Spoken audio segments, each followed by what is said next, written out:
Do you ever wonder how something as small as a coin could bring down one of the greatest empires the world has ever known?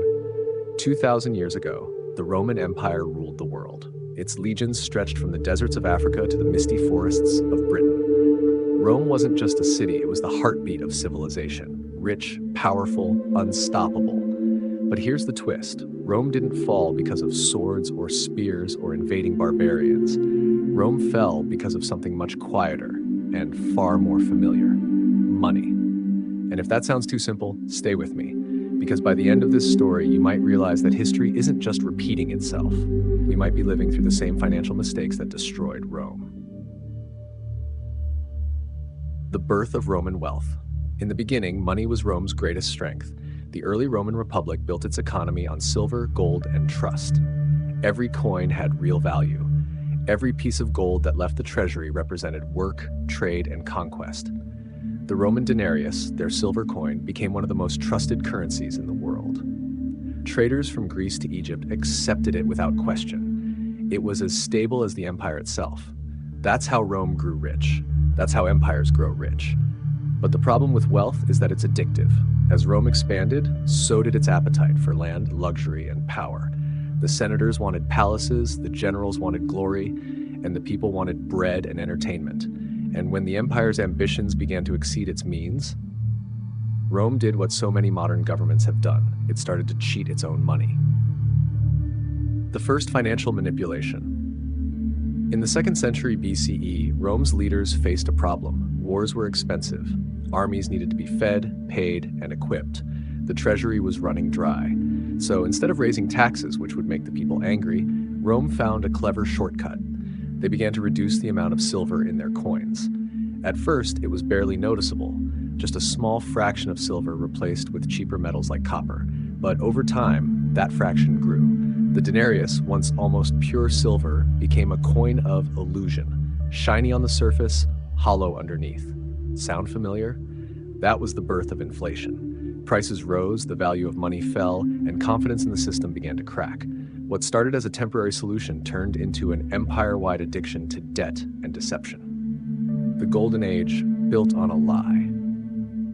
For a while, it worked. The empire kept expanding. Wealth poured into Rome, gold from Egypt, spices from the east, slaves from conquered lands. The rich grew richer. The poor barely survived. But like every economy built on illusion, the cracks began to show. Roman citizens, once proud of their self-sufficiency, now relied on free grain from the state, an ancient version of stimulus spending. The emperors used it to keep the masses happy, to buy loyalty, and to distract them from the real issue. The empire was going broke. Every coin that left the mint had less value than the one before it. The soldiers who fought for the empire found their pay worth less each year. They began to demand more, so emperors minted more coins. And just like that, the cycle of inflation and debasement spiraled out of control. The financial collapse begins by the 3rd century CE. Rome's economy was in chaos. A loaf of bread that once cost a single denarius could now cost dozens. Merchants stopped accepting the Roman coin altogether. Instead, they bartered goods directly, food for labor, metal for cloth, because money itself had lost meaning. Imagine that, the mightiest empire on earth reduced to a barter economy. The government's solution? Print more money. Emperors like Diocletian issued new currencies, set price controls, and even declared the death penalty for those who refused to sell goods at government-set prices. But laws can't fix a broken economy. They can only hide the symptoms for a little while. Inflation worsened, trade collapsed, trust in Rome's financial system was gone, and when trust dies, so does empire. The military and the money. Here's the part most history books skip. The Roman army, once Rome's greatest source of strength, became its biggest financial burden. Generals began buying loyalty with money instead of honor. Armies swore allegiance not to Rome, but to whoever paid them the most. Civil wars erupted not over ideals, but over paychecks.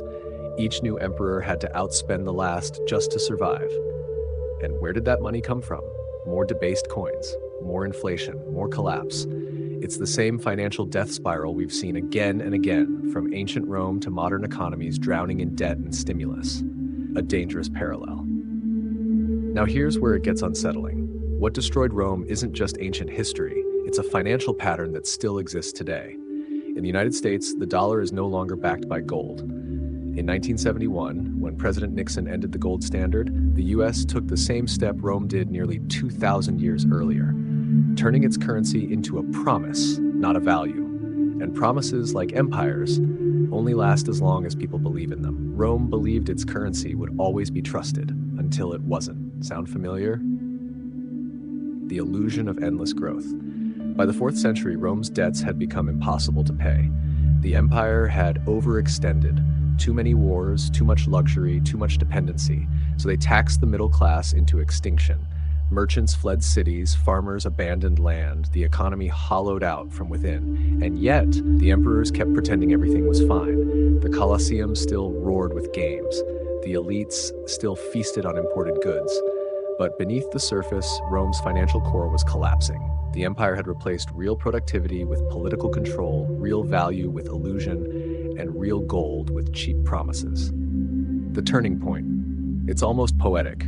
The empire that once minted the most trusted currency in the world destroyed itself by trying to fake wealth it no longer had. Money, the very thing that built Rome, became the poison that killed it. By the time the barbarians arrived at the gates, Rome wasn't conquered by force.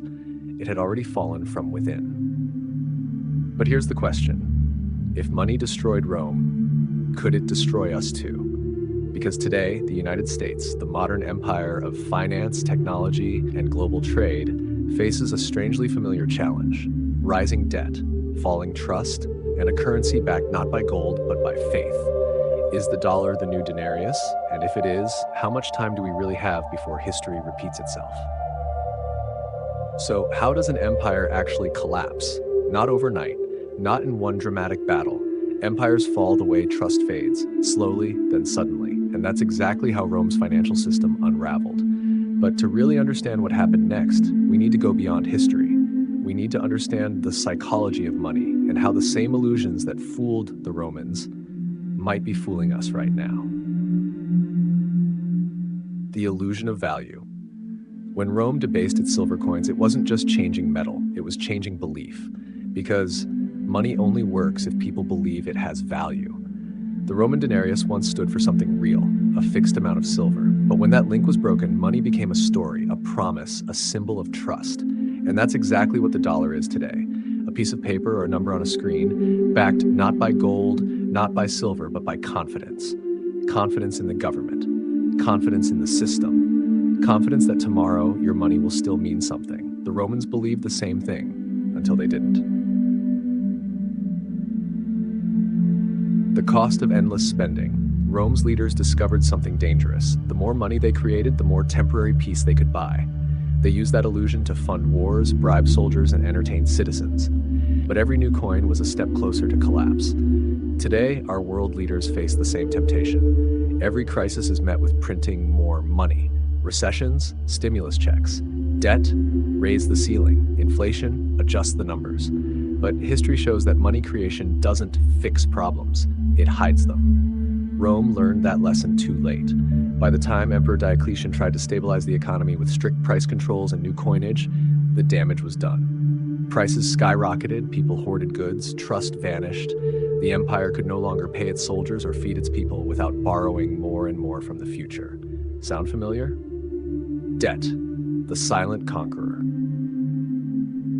If you want to know how strong an empire really is, don't look at its army. Look at its debt. Rome's debt wasn't like ours. No credit cards, no central banks, but the principle was the same. They were living beyond their means. Conquests that once brought wealth now drained resources. Trade routes that once enriched the empire now required endless defense. The treasury was empty, yet the spending never stopped. In modern times, our global debt has reached numbers that would make a Roman senator faint. Hundreds of trillions of dollars. Every government promises growth. Every economy borrows against tomorrow. But as Rome showed us, you can't borrow your way out of decline. Debt isn't just a financial burden, it's a chain that grows heavier the longer you ignore it. The empire of paper. There's a strange irony here. The Romans once ruled the world through gold and silver, real, tangible wealth. Today, the world is ruled by paper and code. The US dollar is the modern equivalent of the Roman denarius, the global reserve currency. It fuels international trade, controls commodities, and anchors financial markets. But the moment trust in that paper fades, the entire system shakes. That's what Rome experienced when merchants stopped accepting the denarius. And that's what happens in modern times when countries begin moving away from the dollar. Trading in local currencies, buying gold, or investing in digital assets. It's not rebellion, it's self-preservation. Every empire believes its currency will last forever. Rome believed it, Britain believed it, and now America believes it too. But history whispers otherwise.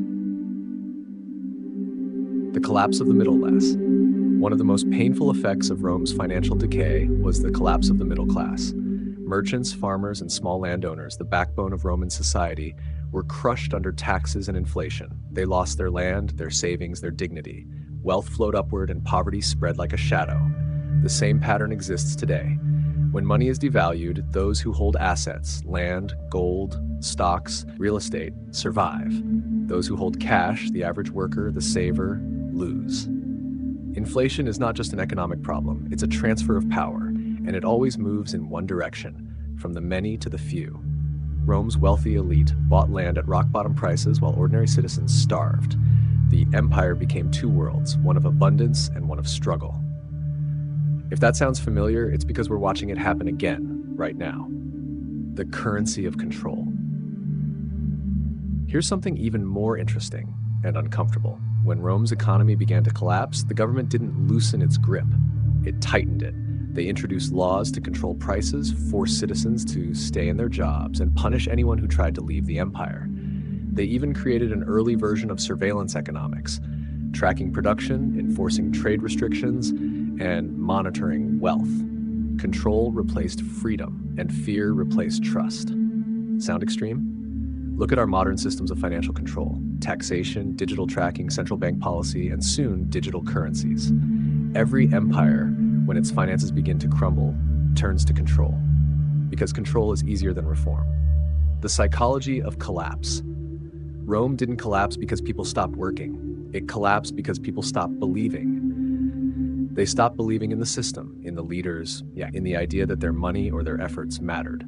Once that faith was gone, no army could save them. The same is true of every modern financial system. When confidence breaks, banks close, markets crash, panic spreads faster than logic. Money at its core is a psychological contract, not metal, not paper, not data, but trust. Rome's trust was broken by greed, corruption, and illusion. The question is, whose trust is next? The modern echo. Let's draw the parallels clearly. Ancient Rome, modern economy. Silver coins replaced with cheaper metals. Paper money replaced by digital currency.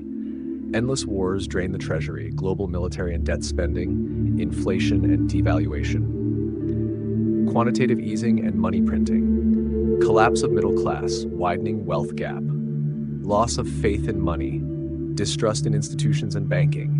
Empire overstretched, global economic overreach. History doesn't repeat, but it rhymes, and this rhyme sounds hauntingly familiar. Lessons from the fall. Rome teaches us something crucial about money and power. You can't fake value forever. An empire can manipulate its currency, silence critics, and distract the masses with entertainment. But eventually the numbers stop adding up. When production declines, when corruption rises, when the cost of living outpaces wages, collapse isn't a question of if, but when. But there's hope too. Rome's fall gave rise to something new, a lesson that shaped future civilizations, that money, like power, must be grounded in reality. Wealth must come from creation, not illusion, from innovation, not manipulation. The echo in our time today, we live in an age of abundance, but also of illusion. We swipe cards, trade stocks, buy crypto, and earn money that never physically exists. Our entire financial world lives in screens and servers, and like Rome, we're confident it will last forever. But every bubble bursts, every illusion fades, every empire built on borrowed trust eventually meets its reckoning. It's not doom, it's pattern, and patterns don't lie. The turning point of the modern world. So where does that leave us? We stand at the same crossroads Rome once did. An economy fueled by debt, a population divided by wealth, a currency stretched by trust. The difference is we know the story this time. We've seen what happens when money becomes manipulation, when people trade real value for easy promises. But history isn't destiny. Rome's mistake was ignoring the warning signs. Ours can be learning from them. That's why understanding money, truly understanding it, isn't just about getting rich. It's about survival, because the empires that fall never think they can, and the ones that endure are those that remember what destroyed the last. Final words. So, how did money destroy ancient Rome? Not by force, not by chance, but by illusion. The illusion that wealth can exist without value, that prosperity can exist without discipline, and that empires can rise forever without paying their debts. It's a story as old as civilization itself, and it's the story we're still writing. Every time a government prints new money, every time a nation borrows from the future, every time we trade belief for comfort. Rome's lesson is simple.